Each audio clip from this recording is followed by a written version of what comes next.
June 20 நமது அனுதின மன்னா ஊழியங்களின் வாழ்த்துக்களுடன் இன்றைய நற்செய்தி.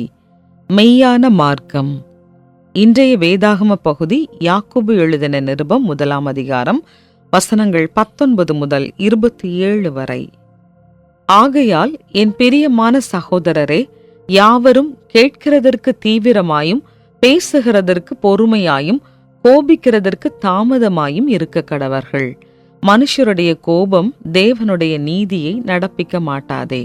ஆகையால் நீங்கள் எல்லாவித அழுக்கையும் கொடிய துர்க்குணத்தையும் ஒழித்துவிட்டு உங்கள் உள்ளத்தில் நாட்டப்பட்டதாயும் உங்கள் ஆத்துமாக்களை ரட்சிக்க வல்லமையுள்ளதாயும் இருக்கிற வசனத்தை சாந்தமாய் ஏற்றுக்கொள்ளுங்கள்.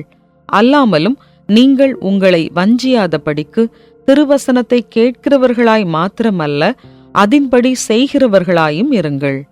என்னத்தினாலெனில், ஒருவன் திருவசனத்தை கேட்டும் அதின்படி செய்யாதவனானால் கண்ணாடியிலே தன் சுபாவ முகத்தை பார்க்கிற மனுஷனுக்கு ஒப்பாயிருப்பான். அவன் தன்னைத்தானே பார்த்து அவ்விடம் விட்டு போன உடனே தன் சாயல் இன்னதென்பதை மறந்து விடுவான். சுயாதீன பிரமாணமாகிய பூரண பிரமாணத்தை உற்று பார்த்து அதிலே நிலைத்திருக்கிறவனே, கேட்கிறதை மறக்கிறவனாயிராமல் அதற்கேற்ற கிரியை செய்கிறவனாயிருந்து தன் செய்கையில் பாக்கியவானாயிருப்பான். உங்களில் ஒருவன் தன் நாவை அடக்காமல் தன் இருதயத்தை வஞ்சித்து தன்னை தேவ பக்தியுள்ளவன் என்று எண்ணினால் அவனுடைய தேவ பக்தி வீணாயிருக்கும். திக்கற்ற பிள்ளைகளும் விதவைகளும் படுகிற உபத்திரவத்திலே அவர்களை விசாரிக்கிறதும் உலகத்தால் கரைபடாதபடிக்கு தன்னை காத்து கொள்ளுகிறதுமே பிதாவாகிய தேவனுக்கு முன்பாக மாசில்லாத சுத்தமான பக்தியாயிருக்கிறது. குறிப்பு வசனம்: திக்கற்ற பிள்ளைகளும் விதவைகளும் படுகிற உபத்திரவத்திலே அவர்களை விசாரிக்கிறதும் பிதாவாகிய தேவனுக்கு முன்பாக மாசில்லாத சுத்தமான பக்தியாயிருக்கிறது. யாக்கோபு 1:27.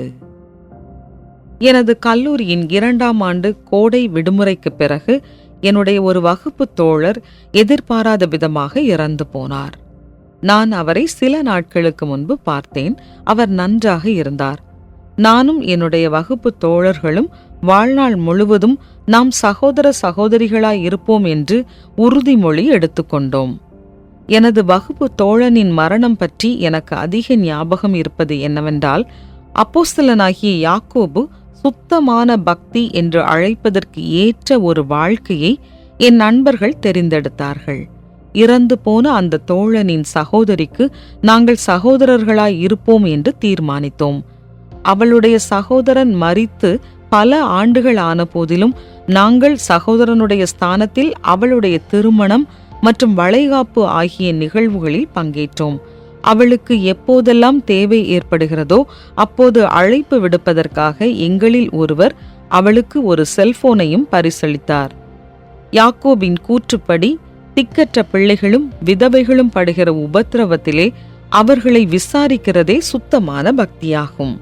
என்னுடைய சிநேகிதனின் சகோதரி யாருமில்லாத திக்கற்றவள் இல்லையெனினும் அவளுடைய சகோதரன் இனி இல்லை.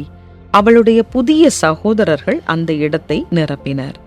இயேசுவில் சுத்தமான மற்றும் மெய்யான வாழ்க்கையை வாழ விரும்புகிறவர்கள் தேவையில் உள்ளவர்களை பராமரித்து திருவசனத்தின்படி செய்கிறவர்களாயும் இருங்கள் என்ற ஆலோசனைக்கு செவி கொடுப்போம். அவர் நமக்கு உதவும் போது உலகின் எதிர்மறையான தாக்கங்களிலிருந்து நம்மை காத்து கொள்ளும் போது அவர் மீது நமக்குள்ள நம்பிக்கையானது தேவையில் உள்ளவர்களை பராமரிக்க தூண்டுகிறது. எல்லாவற்றிற்கும் மேலாக இதுவே தேவன் அங்கீகரிக்கும் சுத்தமான பக்தி. சுத்தமான பக்தி செயல்படுவதை எப்படி பார்த்திருக்கிறீர்கள்? அதே சுத்தமான பக்தியை மற்றவர்களிடத்தில் எவ்விதம் நீங்கள் பிரயோகிப்பீர்கள்? பரலோக பிதாவே, யாருக்கு என்னுடைய உதவி தேவை என்பதை நான் அறிந்து செயல்படும் பாதையில் நடக்க என் கண்களை திறந்தருளும். ஆமென்.